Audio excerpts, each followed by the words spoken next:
The coffee slid across the polished Nashville dining table, its metallic tang stinging my nose as Ethan's trembling smile whispered a secret too dark to name. Was it love that made my husband pour death into my cup, or something far more twisted, hidden in the shadows of our perfect life? My best friend Rachel watched silently, her eyes glinting with a truth I'd never dared to face, while the echo of a child's cry I'd never heard tore my heart apart. Oh, well, what would you do if the ones you trusted most turned your every sip into a gamble with fate? Subscribe now and join us on this chilling journey. Help us hit 1,000 subscribers first. The coffee slid across the polished national dining table, its metallic tang stinging my nose as Ethan's trembling smile whispered a secret too dark to name. "Drink it, sweetheart. I brewed it just for you," he said. His voice a fragile thread stretched tight over something unspoken. His fingers tapped an uneven rhythm on the wood, a nervous tick I'd seen too often lately. Like the night I woke up gasping, my chest burning, after dinner at this very house, the hospital lights blurring as doctors whispered about a toxin they couldn't trace. I, Lauren Harper, 29 and climbing the jagged ladder of Nashville's marketing world, stared into that steaming cup and wondered if love could taste like betrayal. Across the table, Claire Anderson, my sister-in-law. Ethan's older sister stirred her own untouched coffee with a silver spoon, her lips pursed into a thin line. Her elegant dining room gleamed under the chandelier's glow, a perfect stage for our monthly family brunch, but her hazel eyes flicked toward Rachel Miller, my college best friend, who sat quietly at the far end. Rachel's dark hair fell over one shoulder as she sipped her tea, her gaze locked on the cup like it held answers I couldn't see. I'd always thought Rachel envied me, back in school when I landed the internship she'd coveted, or last year when I snagged the Harper & Stone account she'd pitched for weeks to win.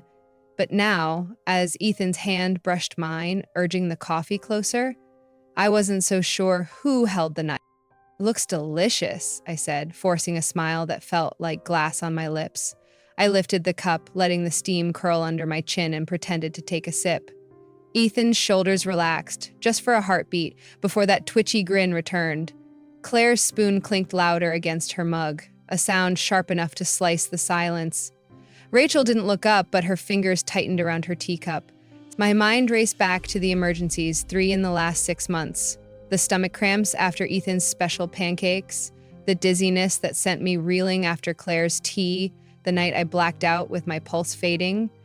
Each time the doctor shrugged, blaming stress or allergies, while Ethan held my hand and swore it was nothing. But that smell, sharp, chemical, wrong, clung to this coffee like a ghost from those nights. I set the cup down, my heart thudding against my ribs. "I'll grab some sugar," I said, standing so fast the chair scraped the hardwood. Ethan's eyes widened, a flicker of panic crossing his face, but he nodded. "Sure, sweetheart, you know where it is." I slipped into the kitchen, the cool tile grounding me as I leaned against the counter. The coffee sat heavy in my hand, its surface rippling like a lie about to break. I tipped it into the sink, watching the dark liquid swirl down the drain, and filled the cup with tap water instead. My reflection stared back from the stainless steel faucet, pale, hollow-eyed, a woman unraveling her own life thread by thread. From the dining room, Ethan's voice drifted in, low and urgent. "She has to drink it all." Claire's reply was a hiss. "She will. Just wait." I froze, the cup trembling in my grip. My husband and his sister planning what? To make me sick again? To ruin my presentation next week for Harper & Stone? The account Claire had chased for months at her rival firm? I'd seen her smirk when I landed it, heard her mutter about beginner's luck. But this? I peeked through the doorway, Claire's head tilted toward Rachel, who still hadn't moved, her silence louder than their whispers. Was Rachel part of this too? She'd worked at a pharmaceutical lab before switching to marketing. Did she know something about poisons I didn't? I steadied my breath and walked back, the water masquerading as coffee sloshing faintly. "Sorry, took a sec to find it," I lied, settling into my seat. Claire arched an eyebrow. Not a fan of Ethan's barista skills? Her tone dripped with something I couldn't name. Mockery, maybe? Or a dare? It's fine, I said, lifting the cup again, letting the rim brush my lips without drinking. Ethan watched me, his tapping fingers stilled for the first time, like a predator waiting for the kill. Rachel finally looked up, her brown eyes meeting mine for a split second before darting away. A chill snaked down my spine. What did she know? Ethan's been practicing, Claire said, her smirk sharpening. He's been over here a lot lately, perfecting it just for you. The way she lingered on "for you" felt like a needle under my skin. I'd noticed his late nights at Claire's, the hushed phone calls that stopped when I walked in, the texts I'd glimpsed once. Make sure she's out before Monday. Before he snatched the phone away with a laugh. Work stuff, he'd said. I'd believed him then, or wanted to. Now, with that cup in front of me, I wasn't sure what to believe. I pushed the coffee toward Claire, testing the waters. You should try it. Ethan's outdone himself. Her smirk faltered just for a moment before she waved it off. I'm good. Mine's perfect. Ethan shifted in his seat, his knee bouncing under the table. No need, he said quickly, too quickly, and reached for my cup. My hand shot out, stopping him. It's mine, I said, sharper than I meant. His face paled, and for the first time I saw something in his eyes. Fear, or guilt, or both. Rachel stood abruptly, her chair screeching. I need to make a call, she muttered, clutching her phone as she bolted for the hall. Claire's gaze followed her, then snapped back to me. She's been off lately, Claire said, her voice casual, but her knuckles white around the spoon. Ethan leaned closer, his breath warm against my ear. Drink it, Lauren. I don't want you tired for that big meeting. His hand squeezed my shoulder, tight enough to bruise, and I felt the weight of 3 pairs of eyes, Ethan's, Claire's, Rachel's from the shadows, pinning me to this moment. The air in Claire's dining room thickened, heavy with the unspoken, as Ethan's grip lingered on my shoulder, his fingers digging into my skin like a plea or a threat. I, Lauren Harper, clutched the cup of water masquerading as coffee, its cool rim pressing against my palm while my pulse hammered in my ears. His words echoed, I don't want you tired for that big meeting. But beneath the concern, I heard something jagged, something desperate. Claire's hazel eyes narrowed across the table, her spoon now still, while Rachel's sudden exit left a void that hummed with questions. I'd poured out the coffee, heard Ethan whisper to Claire that I had to drink it all, and now I sat trapped between love and suspicion, a tightrope fraying with every breath. I pulled my shoulder free, the motion sharp enough to make Ethan flinch. I'm fine, I said, my voice steady despite the tremor in my chest. Maybe I'll skip coffee today. His face flickered, panic, then a forced smile. You sure? I worked hard on it. His tone was light, but his knee bounced under the table, a restless drumbeat that matched the chaos in my mind. Claire leaned back, crossing her arms, her smirk a blade thinly veiled. Ethan's been quite the barista lately, she said, her words dripping with something I couldn't pin down. Mockery? Or a taunt meant to push me closer to that cup? I glanced at the hallway where Rachel had vanished, her phone call an excuse that felt too convenient.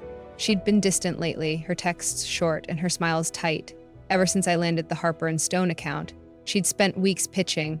Back in college, when I got that internship she'd dreamed of, she'd laughed it off, but the sting lingered in her eyes.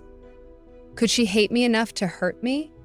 My thoughts spiraled to the lab she'd worked at, chemicals, toxins, access, and then snapped back to Ethan, my husband, who'd sworn to love me forever under a rain-soaked gazebo 3 years ago.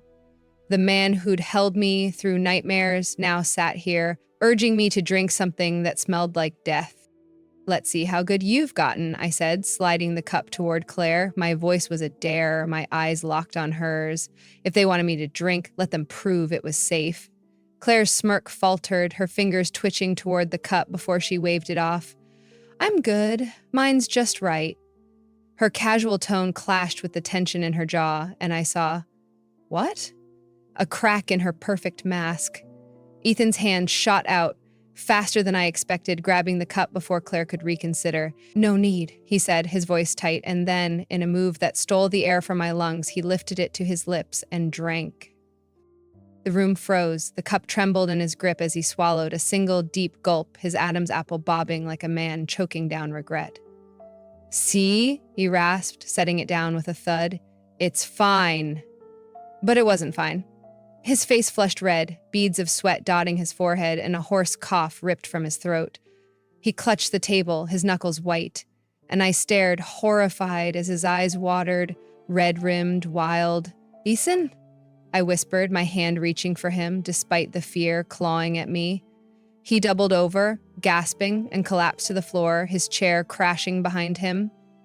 Even! Claire shrieked, leaping from her seat. She dropped to her knees beside him, her hands hovering uselessly as he convulsed, a thin line of spit trailing from his mouth. My mind screamed. He drank it. He drank the poison meant for me. But why? To prove me wrong? To hide his guilt? Or, God help me, to save me from something worse? I stumbled back, the cup tipping over, water spilling across the table like a confession gone wrong. Claire's head snapped up, her eyes darting to the hallway where Rachel stood, framed in the doorway, her phone still in hand.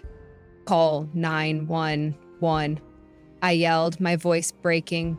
Rachel didn't move. Her lips parted, but no sound came, just a cold, steady gaze that pinned me in place. Rachel! Now! I shouted again, but she stepped forward instead, her voice low and chilling. You shouldn't have done that, Lauren. My stomach dropped. Done what? Swapped the coffee? Suspected them? Before I could answer, Claire lunged at the spilled cup, snatching a shard of it from the table and sipping the dregs in a frantic, reckless gulp. No, I cried, but it was too late. Her face twisted, a guttural moan escaping as she clutched her stomach and sank beside Ethan, her body trembling violently.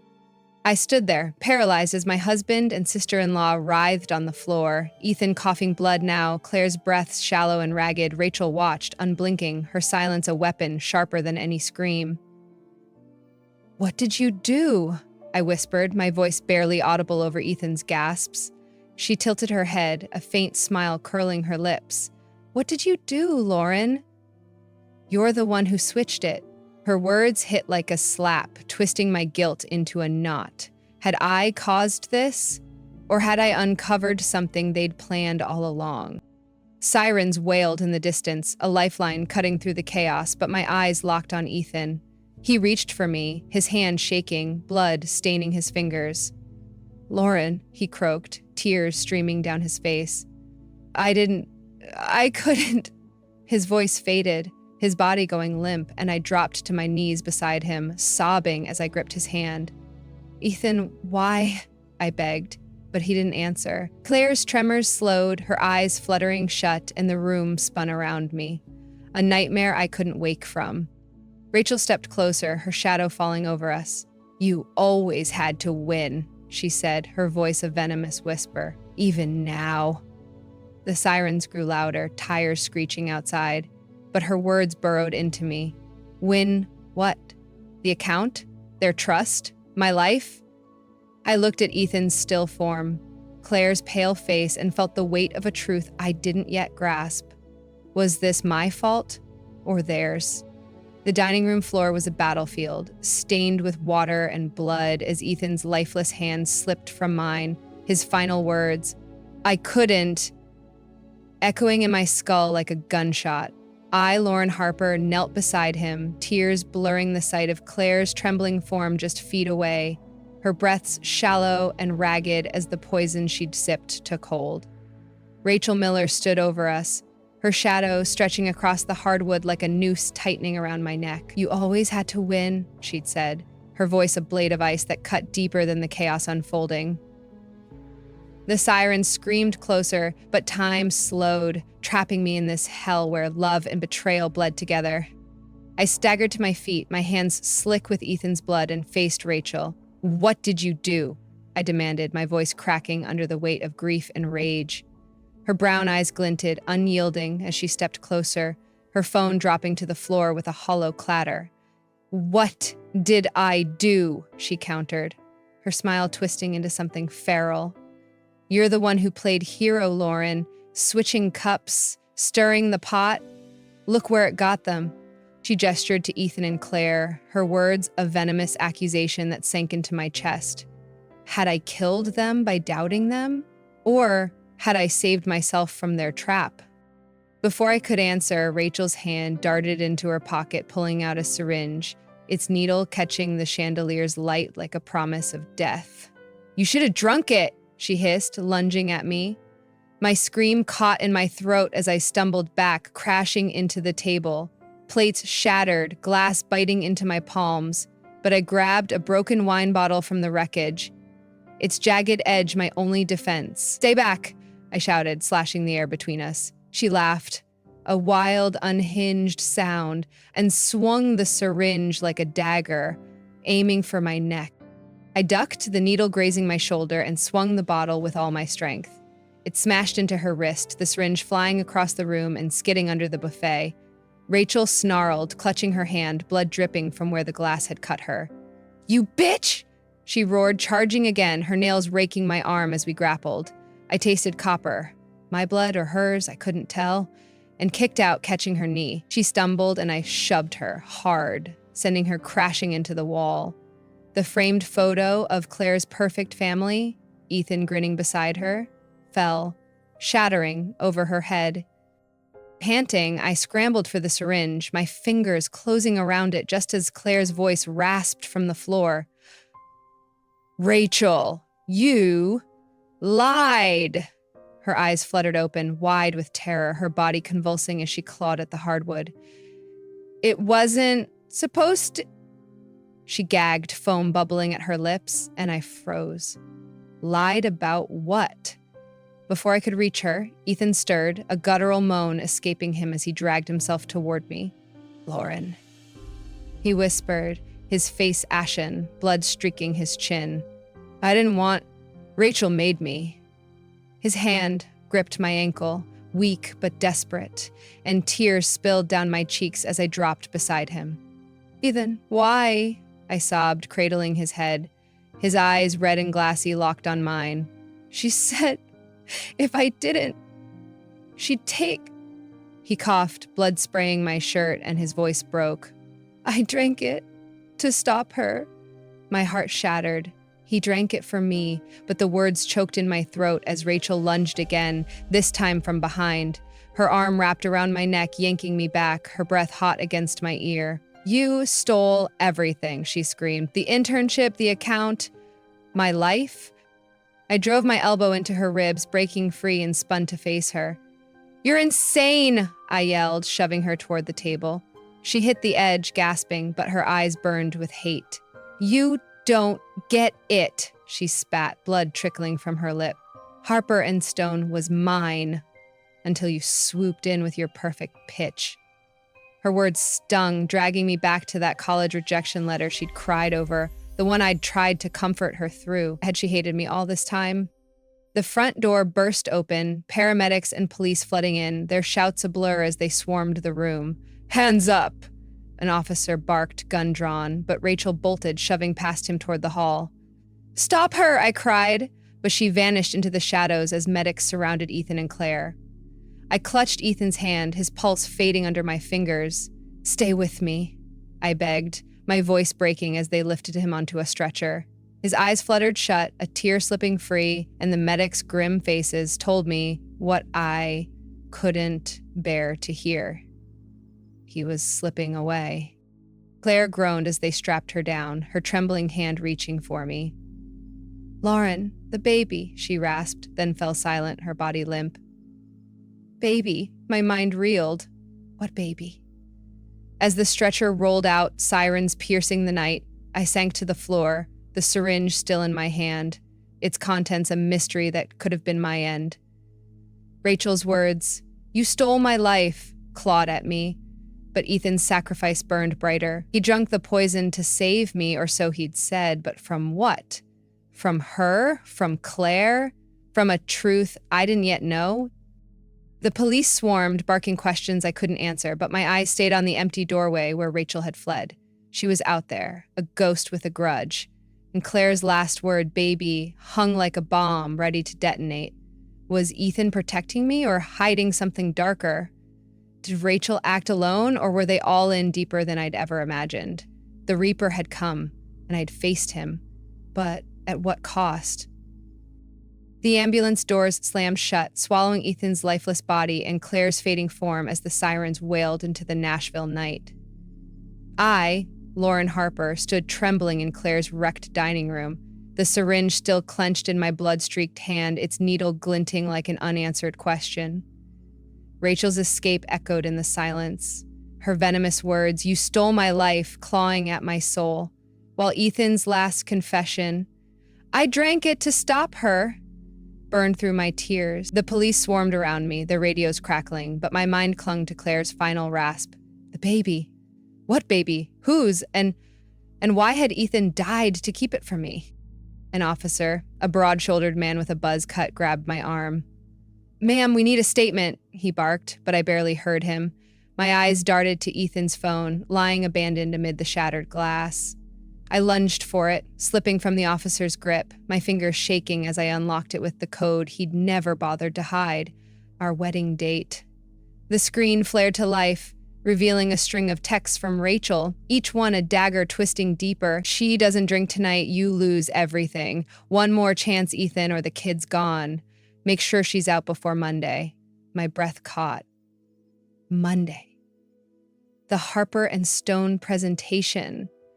They'd planned this all along. But the kid... I scrolled further, my heart pounding, and found a photo buried in the thread. A grainy ultrasound time-stamped a year ago. Below it, Rachel's words. "Tell Claire to keep her mouth shut or I'll make sure it never breathes." My knees buckled, the phone slipping as I sank to the floor. A baby? Ethan and Claire's? The realization hit like a freight train, tearing through 3 years of marriage. Every tender moment now tainted. I remembered Claire's miscarriage last spring, her pale face, Ethan's late nights, comforting her. Had it been a lie? Was Rachel holding their child over them like a guillotine? "Ma'am!" The officer yanked me up, but I shoved the phone at him. "Look at this!" I croaked, my voice raw. He scanned the screen, his jaw tightening, and barked into his radio. "Suspects armed and dangerous, possible kidnapping angle. Move!" The room spun as medics wheeled Claire out, her stretcher rattling, an oxygen mask strapped to her face. Ethan's gurney followed, a sheet pulled over him, and I choked on a sob, clutching the syringe tighter. He'd drunk the poison, my poison, to stop Rachel, to save me, or to bury their secret deeper. Hours bled into chaos at Nashville General Hospital. I sat in the waiting room, the syringe bagged as evidence, my hands scrubbed clean, but still trembling with Ethan's blood. A detective, sharp-eyed, graying at the temples, approached, her badge glinting. "Detective Reyes." "Mrs. Harper," she said, her voice firm but not unkind. "We've got Rachel Miller in custody. Caught her 2 blocks from here with a burner phone and a vial of something nasty." I nodded, numb, as she slid Ethan's phone across the table, the ultrasound glowing accusingly. "Care to explain this?" I swallowed, the words spilling like glass. "Ethan and Claire, they had a kid." Rachel was using it against them. Reyes's eyes narrowed. "Using it how?" Before I could answer, a nurse burst in. "Claire Anderson, she's awake, asking for you." My stomach lurched as I followed her down the sterile hall, Ethan's death a weight dragging behind me. Claire lay in a hospital bed, tubes snaking from her arms, her face gaunt but her eyes sharp with fear. "Lauren," she rasped, her voice a thread. "I didn't mean... It wasn't supposed..." "Tell me," I demanded, leaning close, my tears dripping onto her blanket. "The baby. What did Rachel do?"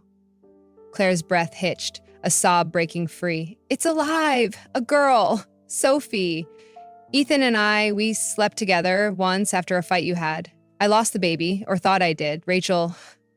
She took her. Said she'd kill her if we didn't." She gagged, clutching my hand. "We just wanted you sick, not dead. Enough to miss the presentation. Rachel..." She upped the dose. My world shattered again. Ethan's betrayal, Claire's complicity, a child I'd never known. "Where is she?" I whispered, my voice shaking. Claire's eyes widened. "Rachel knows. She wouldn't say." A monitor beeped wildly and nurses rushed in, shoving me back as Claire convulsed, her confession swallowed by chaos. I stumbled into the hall, Detective Reyes catching me. We're raiding Miller's apartment now, she said, her hand steady on my shoulder. If there's a kid, we'll find her. Back in the waiting room, I dug through my purse, pulling out a letter I'd found in Ethan's coat pocket weeks ago, unopened, forgotten. My hands tore it free, and his scrawl spilled across the page. Lauren, I love you more than life. Rachel's got Sophie. Our mistake, not yours. I can't let her hurt you. If I'm gone, forgive me. Save her. I broke, sobs racking me as I clutched the paper, his blood still staining my memory. He'd died for me, for us, trading his life to break Rachel's hold. But Sophie? Where was she? Reyes returned, her face grim. We found bottles at Miller's place. Same stuff in the coffee, enough to kill. No kid yet, but she's talking.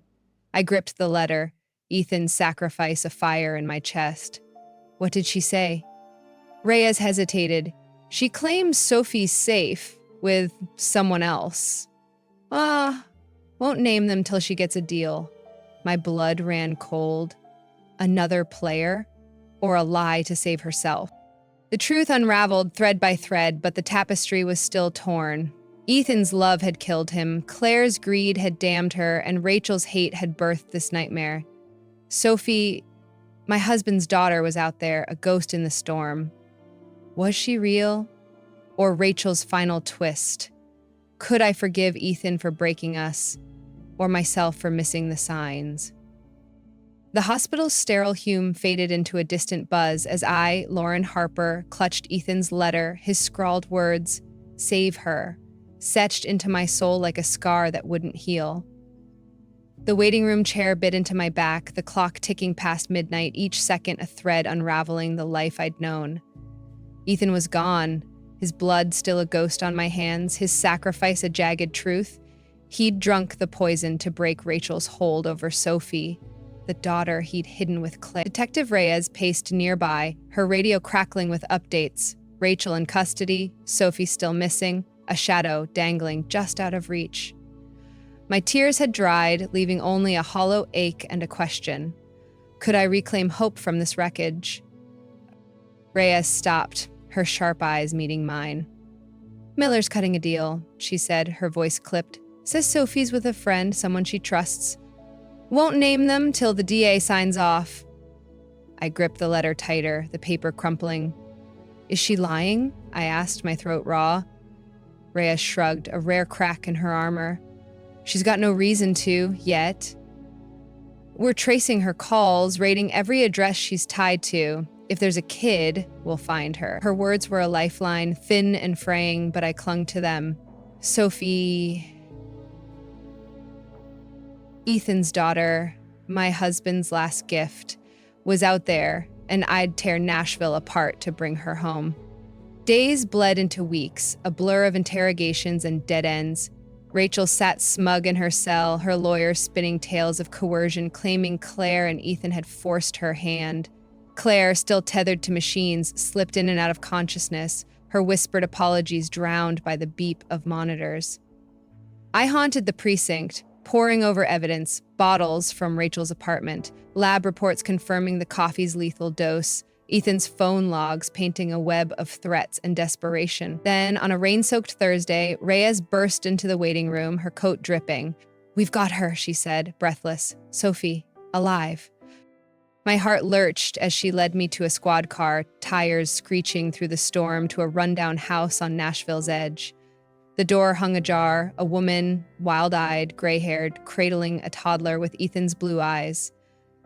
Rachel paid me to keep her, she stammered, handing Sophie over as officers cuffed her. I took the girl, her tiny hands clutching my shirt, and sobbed. Relief, grief, love crashing together. She was real, a piece of Ethan I could still hold, her soft coos a balm on wounds too deep to name. You're safe now, I whispered, kissing her forehead, tasting salt and rain. The trial came fast, a 3-week tempest that stripped away every lie. Rachel stood defiant, her dark hair pulled tight as the prosecutor laid out her reign of hate. Stealing Sophie after Claire's miscarriage, blackmailing Ethan and Claire to poison me, upping the dose when they wavered.